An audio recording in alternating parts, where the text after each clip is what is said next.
Yes, guys, what's happening? Welcome back to the channel and welcome to another live stream.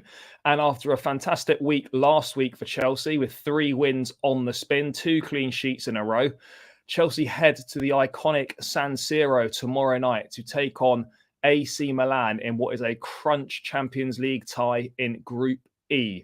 The Blues are in a strong position now with 4 points from the opening 3 games. And as long as we avoid defeat in Milan, we should have qualification sorted, but it's going to be a tough place to go.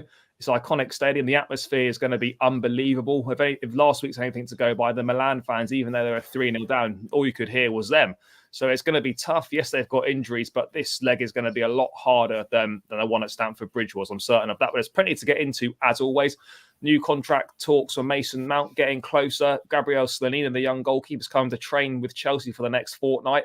News of an injury setback for N'Golo Kante, unfortunately, plus lots more. George, there's plenty to get stuck into, mate. How much are you looking forward to seeing Chelsea in action in the San Siro? I feel like it's a long time since we've actually played there. I mean, the last time I can remember was when Dennis Wise scored that goal, I think, in '99. We must have played there since then, but I can't really remember. So it's going to be class seeing Chelsea playing in one of the most iconic venues in world football.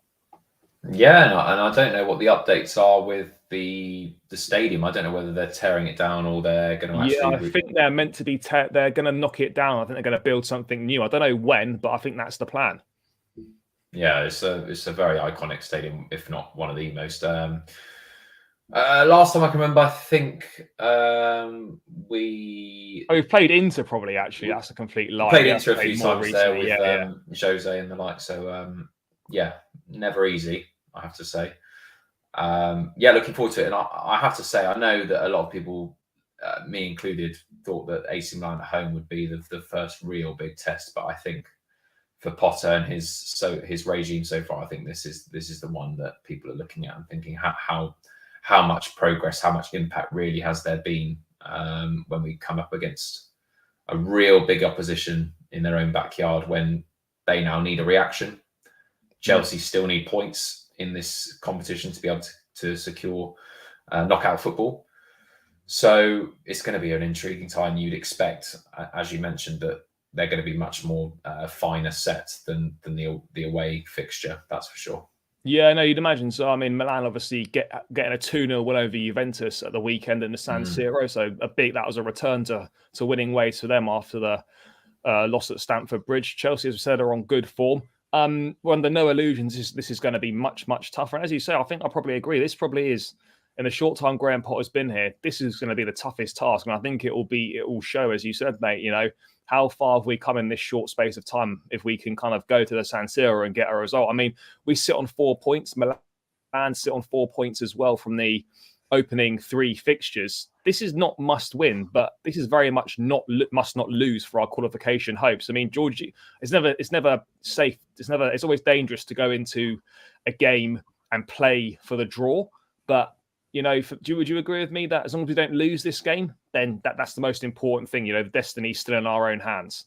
Yeah, I take the draw now, but I think we've got to go in it with an attitude to win the game, and I believe that we can. There's no reason why we can't turn over Milan. Forget the atmosphere, which will be tense and hostile. Forget the nostalgia of the San Siro. I think if we just look at the 2 teams in form and on paper, we do have enough. We have enough quality to beat them, as proven at Stamford Bridge. Yes, it's going to be a different circumstance, considering that both teams are on 4 points and still a lot to play for with very short time now. You know, you look after the Milan game, it's only 2 games left. Yep. It's, well, winner really takes all in this one, so you don't want to be on the losing end. But no, I'm quietly confident. I think as long as we just start well and we take away a bit of the atmosphere and everything else, I think we can handle them quite well. I mean, I think it's going to. I know Milan played earlier on the Saturday, or they might have even played Friday night. I can't remember, but they played earlier in the weekend than they perhaps would normally do because other leagues like to support their teams in Europe and play their games earlier, so they got a bit more time, unlike the Premier League. But a real big plus, George, that at the weekend, Graham Potter was able to make 7 changes and have key personnel rest, still get a 3-0 win over Wolves, and the likes of Raheem Sterling didn't even get off the bench. Neither did Ben Chilwell. Reece James came on for about 15, 20 minutes. that's got to be a big plus heading into this game. Aubameyang is going to be fresh. Thiago Silva as well. I mean, how much of a big plus is that? Because I certainly, weren't expecting 7 changes from the Wolves for the Wolves game, but it's worked out perfectly. Getting rest in those players in a key moment and heading into a packed schedule. That's got to count for some sort of advantage, you'd think. I might be overplaying him, but it was a bit of a masterstroke, really, from Potter to assess that situation. He didn't have the greatest record against Wolves, albeit managing Brighton going into that. And I share your views that you had on Chelsea Fan TV about when I saw that lineup, I was seriously concerned at the amount of changes and maybe taking this game for granted. But we coped magnificently well, and it's a bonus in all areas, because not only did we get the win and the clean sheet, but to have so many key players rested, ready in preparation for this game can only be a positive when this game gets stretched, or we're desperate for a result. And bit of a masterstroke, really, and I didn't see it coming. I didn't either. It's one of those where if it goes well, everyone says you're a genius, and if it doesn't work out, you're an absolute moron. But luckily, it obviously worked out for Potter, and that's going to hold us in good stead. We'll get into the game in a bit more detail a bit later. I just wanted to go through a couple of things, mate, that have come up. Obviously, we know that Bowley and co are looking to tie down young players on long contracts. We've seen Broja sign a 6-year deal. We've seen Reece James sign a new 6-year deal, and it's been reported today that Chelsea are working on a new deal for Mason Mount as a priority after Reece James. Graham Potter said, I've got no doubt over Mason Mount, and the feeling is the same with the club. Agreement not sealed yet, but all parties feel confident. I mean, George, this kind of makes sense to you, doesn't it, in terms of the kind of the direction the club's going in under Bowley, tying young important players down to long-term deals, getting a good core of players sorted for the future, so we don't have any issues with players going out of contracts and whatnot. Kind of makes sense, doesn't it? I mean, Mason Mount, despite his indifferent start to the season, last 2 games he's really stepped up. He was good against Milan. He was fantastic against Wolves at the weekend. He's going to be a really key player for Chelsea going forward. So to tie him down to a new deal is kind of the obvious thing to do. Yeah, and people get so distracted with the incomings at clubs and the transfer and the whole hype with deadline day, but actually it's really important to keep grounded and keep players that you have in the squad that are of real value and get them tied down. And we've seen that plenty of issues arise in the past with other clubs who have let players go. Van Persie at Arsenal, Chelsea have done it with Christensen and Rudiger very recently, which probably I think you could make a case that both still had a value in the squad. He's a big player for us. Again, a potential captain.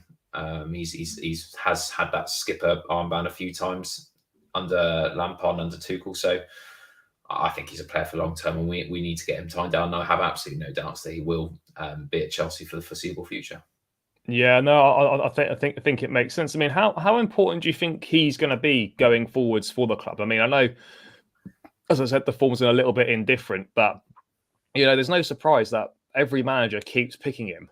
So and there's obviously a reason for that. He's a talented boy. He works hard, and he's got and he's a big influence on this side, and he does make things happen when he's ticking. So I guess we're looking to build a core of English talent, a core of academy talent within the squad. So, he's a big part of that. So yeah, it naturally makes sense. Should he be on as much money as Reece James? I mean, that's a different conversation. I don't know what money Mount would be moving up to, but I think he definitely deserves an upgrade on his existing contract.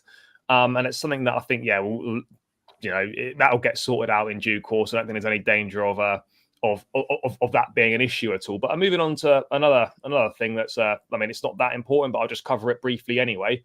Obviously, the young 18-year-old goalkeeper, Gabriel Slanino, we signed from the Chicago Fire in the MLS. He looked like he's been doing really well over in the MLS. I know the YouTube compilations and kind of compilations of clips of saves on Twitter aren't the most accurate, place to gauge someone's performance from. But in goal, I think, it's perhaps a little bit different.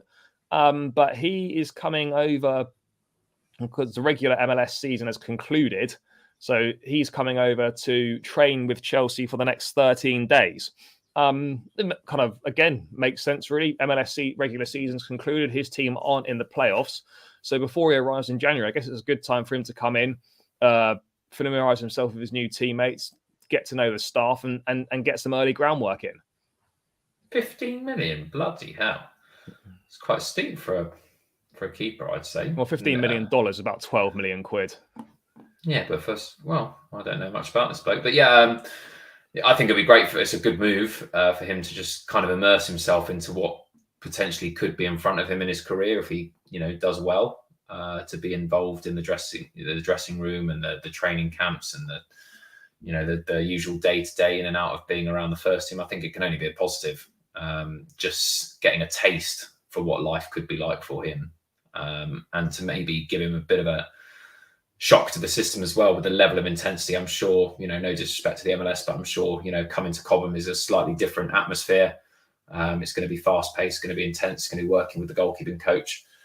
So, it'll be interesting for him and someone to keep an eye on. But from what we've heard, he could be a potential keeper for us. I mean, I don't know where he fits at the moment, but yeah, I'd expect him to go on loan in all likelihood. But yeah, and it makes sense, and it's absolutely the right thing to do. I mean, I wanted to move more towards the game. Graham Potter's just been doing his press conference within the last sort of 45 minutes to an hour.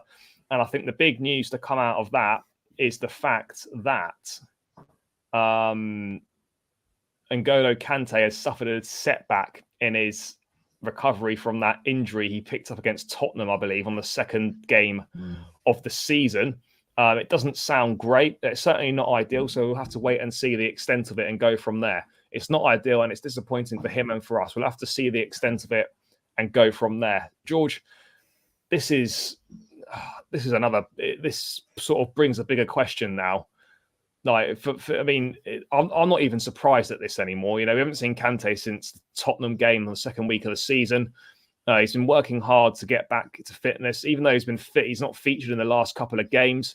And now there's been another setback. I mean, are we just sort of at the point now where we have to accept that having Kante's basically like having a Ferrari in the garage that you're never going to drive? It's almost becoming a bit, I don't know, I don't say a lost cause, but it's getting to the point now where you think we'd be better off just cutting ties with them at the end of the season. I don't disagree with that.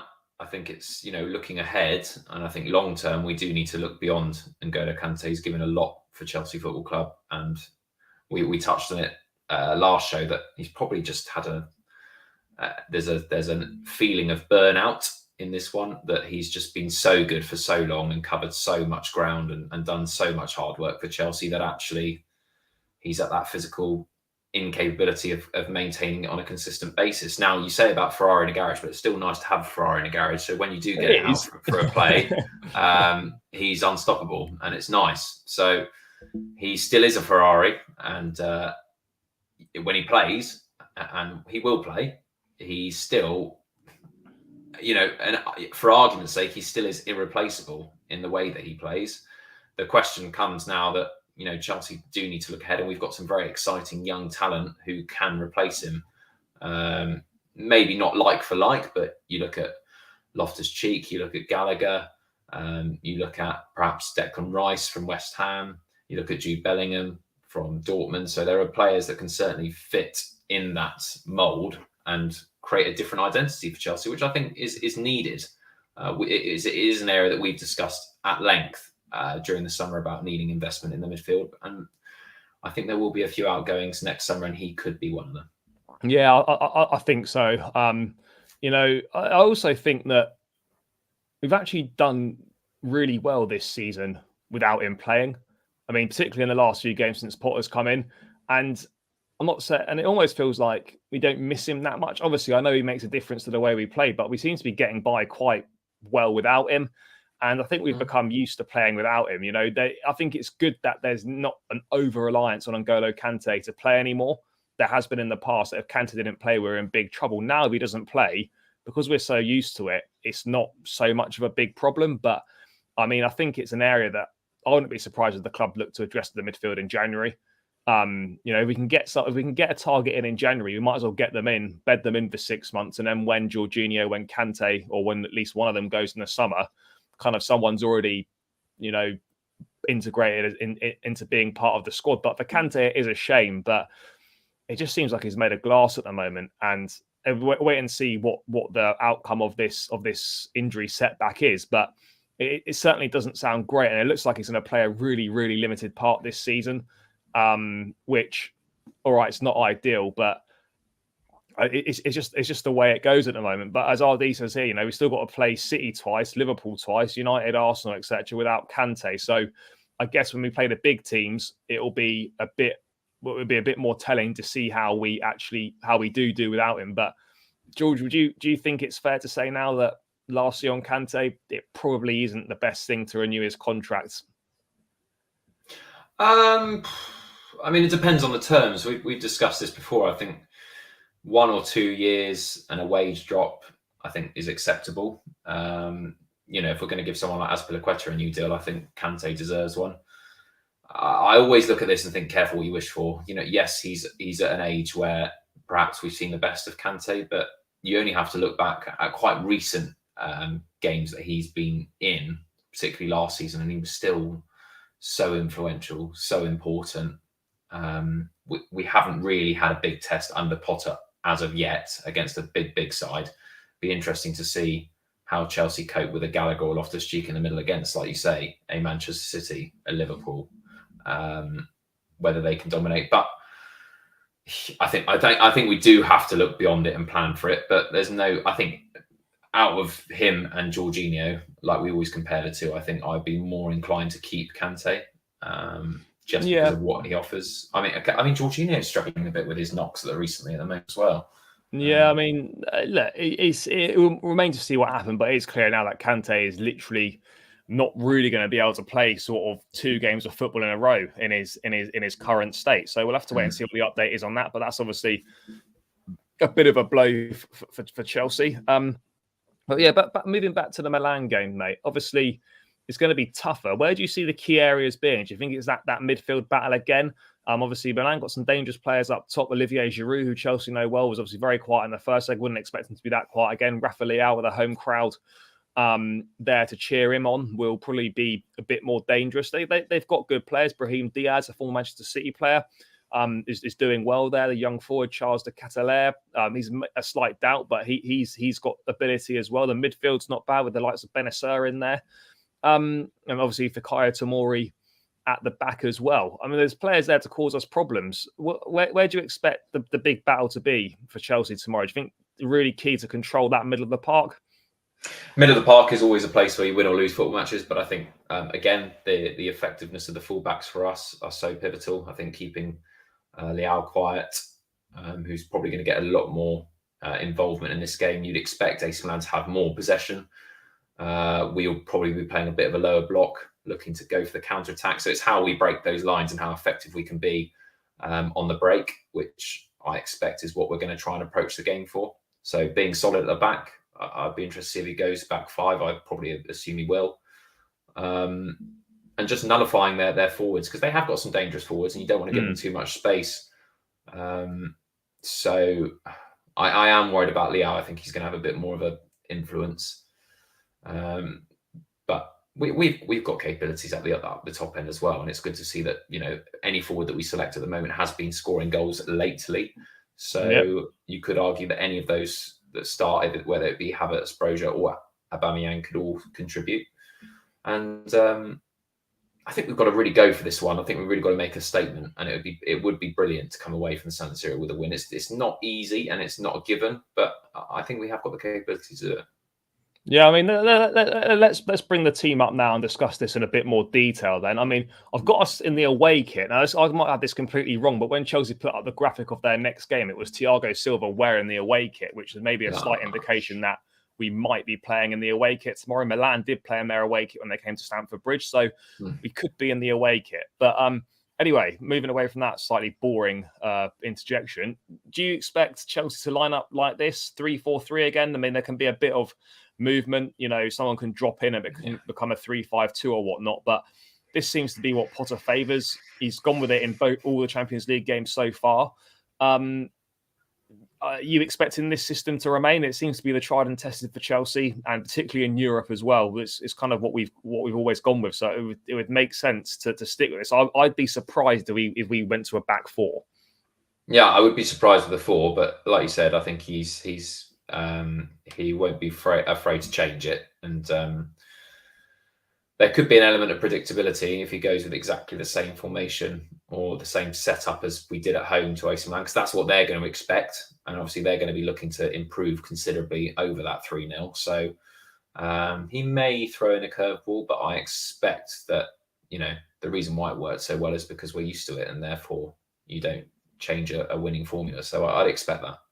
Yeah, I mean, Graham Potter has actually been talking about the wins and the 3 wins we've had, and you're saying that wins are the best way to convince people that your ideas can work. It's only a short time, so I'm not getting carried away at all. But wins help. It's about performance, getting to know the players and the process. So he's fully aware that there's obviously still a long way to go.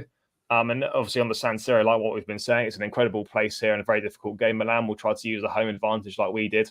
2 good teams, 2 evenly matched teams. I'm looking forward to it. It's something still feels a bit weird about seeing Graham Potter going to be on the touchline in the San Siro. Yeah. No disrespect to him at all, but it just I don't know why, it just feels a bit odd. But it's going to be great. I mean, I'm sure we'll have a fresh fade for the occasion, and and hopefully he can do the business like he has been doing recently. But one big decision that he does seemingly have come to, George, is between the sticks. I always bang on about you want continuity in the goalkeeper position. Like goalkeeper and defense is probably the 2 areas of the pitch that you want to have the least rotation because it's so disruptive. You want to build a good relationship between the goalkeepers and the back line.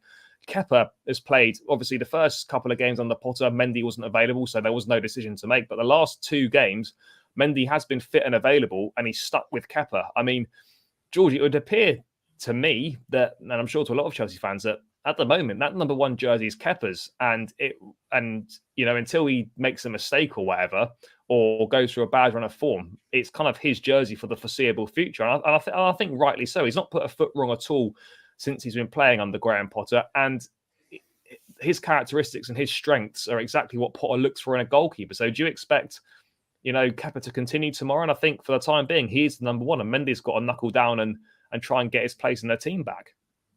Yeah, I mean, there's not a lot I can add to that, Charlie. I think 2 clean sheets on the bounce. So again, as a goalkeeper, he's done his job. It was something that we all were still unsure of in the Tuchel era as to who's the best goalkeeper.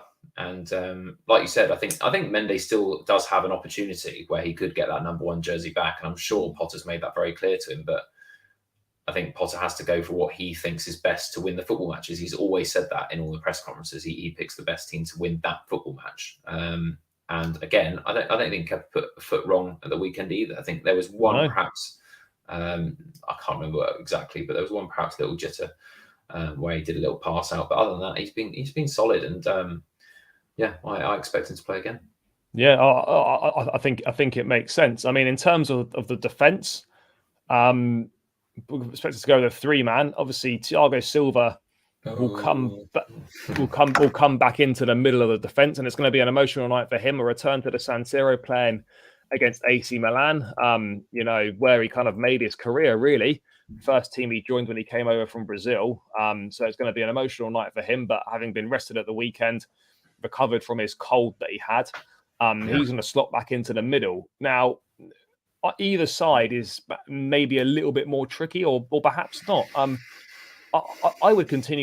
personally would continue with Trevor Chalobah. I think it's now 26 Chelsea games that he started, and he hasn't lost a single game that he started for Chelsea, which is a good omen. I think he played really well at the weekend, and he's done really well since he's found himself back into the side after Fofana's injury. So, I mean, do you think it makes sense to continue with Chalobah? I mean, there's no reason to take him out. No, I don't think there is. He's been given his opportunity. He's taken that opportunity, and until he makes some sort of error, and let's not forget Fofana. Yes, he will probably come back into the fold and be a first team starter, but he's going to have to work for it. My only question mark there is, Azpilicueta played so well the weekend. Yes, it was a chance for rotation, but could he perhaps get an opportunity to play that centre, the centre of the 3? And be rewarded with a starting performance? I think it'd be incredibly harsh and surprising. And I'm not saying that's what he's going to do, but that's something that I would probably look out for. But it's our team, and I would put Chalobah in there. Yeah, no, for sure. I mean, and then to round out the back three, I guess the only option, the only choice here really is whether he plays Cucurella on the left of the three, or I would expect Koulibaly to continue there. I think it makes sense. He knows the San Siro, he knows Milan well from his Serie A days, and he's got a good run in the side at the moment. He wants experience in these games as well. So I would expect, I would personally pick Koulibaly there, but I guess the only decision really is whether he decides to go with Cucurella and then play Chilwell at left wing back. I mean, George, Koulibaly for you makes sense. I think it's the obvious choice, really. Yeah, and again, you talk about consistency and regularity at the back, and you don't need to change too much. We've been keeping clean sheets. We've started to build a kind of relationship with Koulibaly and Silva, and I think you're right. It's particularly, Potter always goes on about the opposition, and for those two in particular, they know this team very well, so you'd expect them to play. Yeah, no, you definitely would. I mean, do you think there's any outside chance that we could see Cucurella? He could go Cucurella and Chilwell sort of on that left-hand side. I think there's perhaps a chance, but I'd be very surprised if we saw that. Yeah, there's a chance, and Potter has surprised us. I mean, he surprised us at Wolves, making all those changes. So I wouldn't be surprised if he made, if he gave Cucurella a shout, particularly as we're probably looking to counter-attack in this game. So we need the pace in transition and breaking the lines. But Koulibaly also has that. And I think they've also got some very solid players up top that we need to nullify. So I think having that physical presence of Koulibaly is going to help. Yeah, no, for sure. And I think, to be honest, at this point in time, that is our strongest back three available. Agreed, for sure. I mean, right wing back, not really too much to say. It's going to be Reece James. I mean, This is another massive opportunity for him to perform on the biggest of stages, and I'm sure he relishes the big occasion. It's going to be another tough night for him up against Rafael Leao. But I mean, Leao saying after the first leg that Reece James is the toughest player he's played against. It's going to be a tricky night for him. But I mean, George, just another opportunity for James to showcase his talents and show what a special player he is. Because I think for me, honestly, bias aside, I think he's the best right back / right wing back in world football at the moment. I don't think anyone comes close to touching him. No, and I mean, I think yesterday put the conversation to bed about Trent Alexander-Arnold. Look, don't get me wrong, Trent's still a world-class player, and memories are short in football. And it was only a couple of seasons ago that he was, scoring goals, getting assists like mad.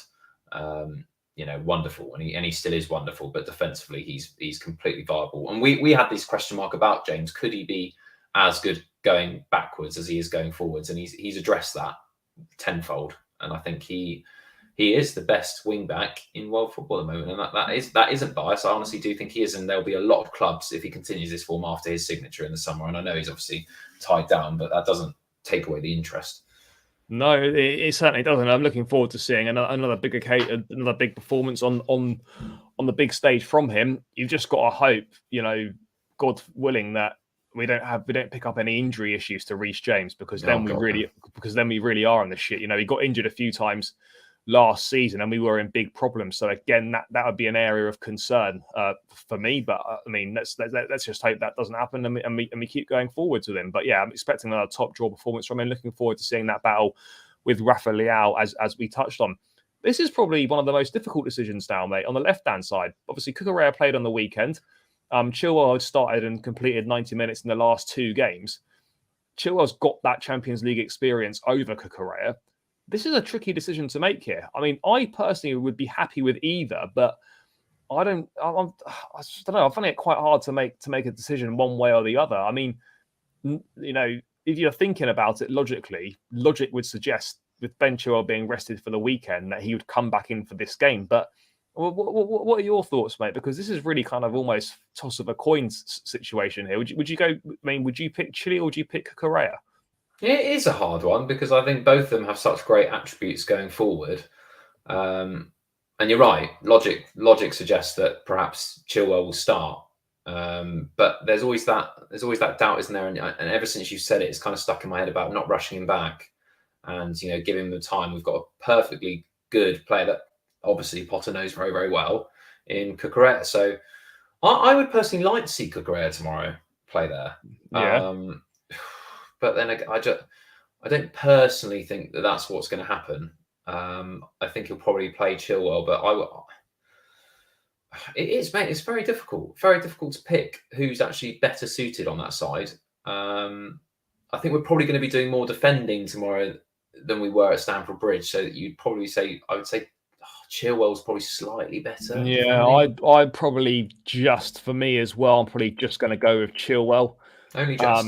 Only just, and it's kind of a shortish turnaround from Saturday against Wolves to Tuesday. Obviously, in this game, I mean, to be honest, I'm happy with either one playing, but I would probably just give the nod to Chilwell because he's be a little bit fresher, and he's got that that Champions League experience. He's a Champions League winner, and he knows what it's like to play on the big stage in this competition. So I just go for him. Midfield again, options here. We've seen Ruben Loftus-Cheek start the last 2 games of Chelsea in the middle of the park and be superb in both of them. For me, he's banging form, and with Kante injured, with Gallagher not playing in a pivot 6 because that's not his position, it's basically 2 from Ruben, Kovacic, and Jorginho. And for me, Loftus-Cheek has got to play. I think the last 2 performances have been outstanding in the middle of the park, and I think he's earned the right to have a start on the big stage. Would you agree with that? Yeah, 100%. He deserves it. He's been outstanding. He's finally clicking into that form that we've been desperate for, and we know that he has the capabilities to reach those heights as well. And he thoroughly deserves his chance to play on the biggest stage, which is an away game in one of the most historic stadiums. So I've got no doubts that he plays tomorrow. Mate, I was discussing this on Saturday night on the post-match show from the Wolves game. If Loftus-Cheek keeps playing like this till I honestly was saying to Ollie that I think there's an outside chance for me that he could be going to the World Cup. But because for me, you look at it, if you were in charge, yeah, but not Southgate. Well, I'm not talking about Southgate. I'm just talking about it from a logical perspective. He's one of the informed midfield players for England. Midfield is a position that England are struggling with at the moment. Rice and Bellingham are the other is the starting choice there at the moment. But then you're looking at Jordan Henderson's over the hill. Calvin Phillips is injured and has barely kicked a ball for Manchester City, and then you're kind of struggling a little bit. I mean, I'm not saying it's going to happen, but surely he's got to be knocking on the door. Yeah, look, if we're picking the England team, I think he's got a chance if he keeps his form going. But that, and you say it all the time, that England are very safety first, handbrake on sort of team, and therefore, yes, he could have his place in the squad, but is he realistically ahead of some of the players that Southgate's already looked at? I mean, even someone like a Ward-Prowse. I know that's a ridiculous thing to say in terms of the comparable, because Loftus-Cheek is a far better potential than Ward-Prowse, but I think some of those more established players in the squad are going to get ahead of him. Unfortunately, I think it might be a wild card, but I don't know. I think it's because it's Southgate. I can't see it happening. But I agree with your logic. There shouldn't be any reason why, if he continues this form up until the World Cup, why he couldn't be considered. Yeah, no, but I think tomorrow is I think for me it's a no-brainer that he starts. He's playing really well in the middle of the park, so we need to continue with him. Other slot, then we saw Kovacic start on the bench. You'd imagine again that logic would suggest that was in mind with Kova starting this game. I would personally start him in this match. I think it makes sense, and the Kovacic Loftus-Cheek little pivot there seems to be doing quite well at the moment. So I don't see any reason to disrupt that. Would you go with Kovacic over Jorginho tomorrow night to partner Ruben? Yeah, I think it's becoming quite a nice partnership, a nice balance in the middle of the park there. And I think I want to see more of those two play together and create some sort of synchronization and get going. Yeah, I mean, now we're moving on to the front three now. This is where it gets a bit tricky because we saw Conor Gallagher have a fantastic game playing further forward up the pitch, which is where he should be playing on Saturday. I thought it was man of the match against Wolves, top performance. Obviously, Mason Mount as well. Kai Havertz started in the centre forward position. We had Sterling rested. As well as Gallagher played, George, at the weekend, and Graham Potter likes him and he's got a big future under Graham Potter. And I think Potter coming in is one of the best things that could possibly happen for Conor Gallagher. I probably expect that despite how well he played, this game is going to be he's going to be overlooked in a starting role for this game. Do you think that's fair? I think he probably will be overlooked for a starting position. I'd be surprised if he started. Yeah, look, it's very early days for Conor Gallagher in his Chelsea career, and you're right, Potter's the ideal man for a player like him, and he's going to get his chances, but I think he's going to have to be patient. And games like this, where it's must win or must not lose, I should say, I think you go with experience. And Potter even said that in his very first press conference, first Champions League match. You go with experience for games like this, and no reason why he can't come on and make an impact. But for me, I don't think he starts now. No, I don't think he does either. I mean, another player who got an opportunity at the weekend and on the large took it was Christian Pulisic. I thought he played really well on Saturday. Yes, he missed a few opportunities, took his goal really well, and he made an impact. I mean, again, I'd probably say not enough to warrant starting perhaps, but do you think he's put himself in the conversation potentially? I feel a bit gutted for Christian. I feel like he does deserve a little go tomorrow night. And I know that's a bit of a risk because we know that Pulisic can also turn up and have an absolute stinker at the same time. But there's no doubt on his talent. And I think all those kind of so-called wingers that we talk about in terms of Ziyech and what the ones we've had, I think Pulisic's the one that we still feel that has a bit of a way to go before we make a decision on his Chelsea future. So I don't know. So obviously, Sterling is the problem for me is though. Sorry, mate. Who does he displace? Because Aubameyang's going to play, Sterling's going to play, and are you going to pick Pulisic over Mason Mount? Well, no, not on his form. I think it's just. I think unfortunately for Pulisic, that's the problem. Yeah. Unfortunately for Pulisic, that other players have just risen their game just at the right time. I think if we had another poor performance from Mason Mount against Wolves, I think he could have been in the conversation. So you thinking a front three for you, Mount, Sterling and Aubameyang? The only one I'm not sure of is Aubameyang. Do you think? So would you? I would love to see Brozier. I'd love to see Brozier. It's not going to be Brozier though, is it? Is it not? Is it not? No, I honestly don't think so, mate. I know he came off the bench and he scored against Wolves, and that's great. Got his first goal for the club, but mate, I can't see him starting Brozier in this game. I mean, again, all the logic suggests Aubameyang plays because he's rested. And he has got 2 from 2 in the games he's played. But I think this game suits Brozier. I think, just pressing a little bit. I do get your point. I mean, the more I think about it, the more I think we're going to probably get limited chances. You want someone of kind of fox in the box type player to take it. He's got experience again at this level. Yeah. But I'm just talking about I would love to see Brozier be rewarded. Yeah, for sure, yeah. But again, I think logic says that it'll be a bang, but we'll see. Yeah, I mean, Brozier can come on off the bench later and obviously make an impact. But George, be clear that as things stand, there's not really a place for Kai Havertz in the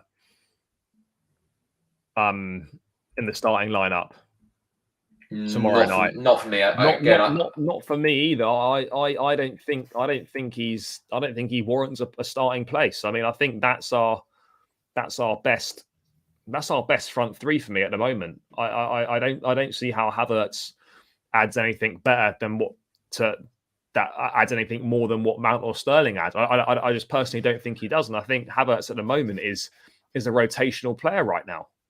I think that's probably our best team that we've got at the moment, really. I'd probably say like Chilwell and Cucurella is a toss up, but I would agree right now the players that are available, I think that's our strongest team. Yeah, I'd agree. I would agree. But yeah, Havertz for you, mate. He's a rotation player right now until he proves otherwise. Yeah, I think he's took his goal well at the weekend. An important goal. I think it was the first one just before half time, so that was important.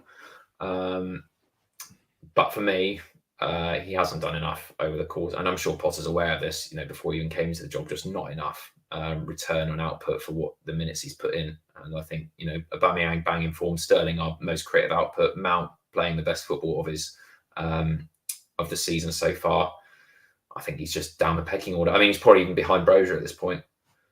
For me, yeah, he probably is, mate. I would agree on that. I mean, lastly, before we go into a score prediction, mate, how important is the bench going to be tomorrow night? Use of the bench. You've seen Potter use the bench pretty well. He used it well against Palace. Obviously, used it well against Milan in terms of kind of giving players an opportunity, resting players. He seems to be, using the bench well, making good substitutions and making substitutions, giving them plenty of time to make an impact. The bench is going to be crucial tomorrow night with Milan having a lot of first-team players still out. I know some have come back. The likes of Teo Hernandez is going to make a big difference, but they're still without several players. The strength in depth on the bench for Chelsea, the likes of Havertz, Gallagher, Pulisic, etc., Jorginho and whatnot available to come on. That's going to make a big difference to the outcome of this game. Is it still 5 substitutes in the Champions League? Yeah, it's been 5 substitutes in the Champions League. Yeah, it's always 5. Yeah. Yeah, so I think it does play an interesting dynamic, and particularly with a team like Chelsea, I think we've got players who I still think we've got a good squad of players that can come on and make an impact from the bench. I think that's a lot stronger this year as it was in previous years. You've only reeled off a few names there, but Brozier, Gallagher, that these players can make a difference when the game gets stretched, and it will get stretched at some point, particularly when you look at knockout competitions, that potential later on of things like extra time and chasing results. It does play a huge factor. And tomorrow, look, Milan are going to go for it. They're going to come out of the blocks. They're not going to play cautious like they did at Stamford Bridge. So you'd expect more space in behind as the game gets stretched, and they're pushing for the goals. And I think that the bench is important. But we've seen Potter do this before. He's not afraid to use substitutions and give good amount of time for those players as well. Yeah, no, mate, 100%. I mean, that team looks pretty good tomorrow, and I'd fancy us to get a result if that's what goes out. I mean, I don't think it's going to be too different to that. If we're being perfectly honest, maybe one change here or there, but I think that's pretty much what the team will be. We had a 3-0 win at Stamford Bridge, mate. Win tomorrow night, and I think we almost guarantee ourselves pretty much a qualification spot from this group. It's not going to be easy. What are you going with? I mean, neither of us predicted 3-0 last week. I don't think any Chelsea fans thought it would be that convincing and that straightforward. What are you expecting tomorrow night? Well, I went 2-0 at the weekend, so I wasn't far off. Yeah. I think we continue, mate. I think we win this game. I honestly do. I know that's a big ask, but we've done it before. I think it's going to be tight. Going to go 2-1 to the Blues. I think we can get a last minute winner. Why not? I think we're going to do last minute winner. I mean, that'll be scenes in the away end for the traveling fans. It would be mad. I think we're on a good run. Confidence is high. There's a feel good factor around the club again for the first time in what seems like a long time. We've got a 1-1 and a 3-2 coming in here. I mean, that would be quite some game of 3-2 if we could pull that one off. But I mean, I think we're riding a good wave at the moment, and I don't see any reason why this form can't continue. It's going to be tough. I'm going to go for a 2-1 win as well. I think we will concede, but I don't know. I just fancy us to get something. I don't know what it is. A lot of people write Chelsea off away from home. We've got a very good away record. Look at the Bernabeu last season, and I think who was it when Giroud scored 4 goals in a game against Sevilla away. Sevilla away. People didn't think that. Atletico Madrid a few years ago when Batshuayi got the last minute win. We can do it. Got a good record away in the Champions League. Yeah, but I mean, I don't see why not. Let's. They're not that good. They're not that good. No, I mean they are Italian champions, and they're not terrible. But with a lot of injuries as well, I think there's an opportunity that we can turn them over. So I'm going to go 2-1 for Potter's boys, and hopefully continue that form. It's another big week. We got Villa away on Sunday as well. So the big games keep on coming. But yeah, a couple of 2-1 wins for the Chelsea tomorrow. But as long as we avoid defeat, then we keep our qualification in our own hands, and that's the biggest part for me. Keeping qualification in your own hands and not having to rely on what other teams are going to be doing. But yeah, guys, it seems like a good point to round out the stream. Thanks so much for tuning in. Thanks for getting involved in the chat as always. Really appreciate all your guys' input. I'll be back tomorrow night after the game for some post-match reaction to hopefully a win in the San Siro. So make sure you tune in for that one, guys. But on your way out, please do smash the likes on this stream. Let's get those likes up. And please do subscribe to the channel as well. We're edging ever closer to the 2K mark now, so every new subscriber helps. So on your way out, if you're tuning in now and you're not subscribed, please do subscribe to the channel. But yeah, until then, guys, take care. We'll be back after the game tomorrow. Enjoy it. Up the Chelsea and catch you soon.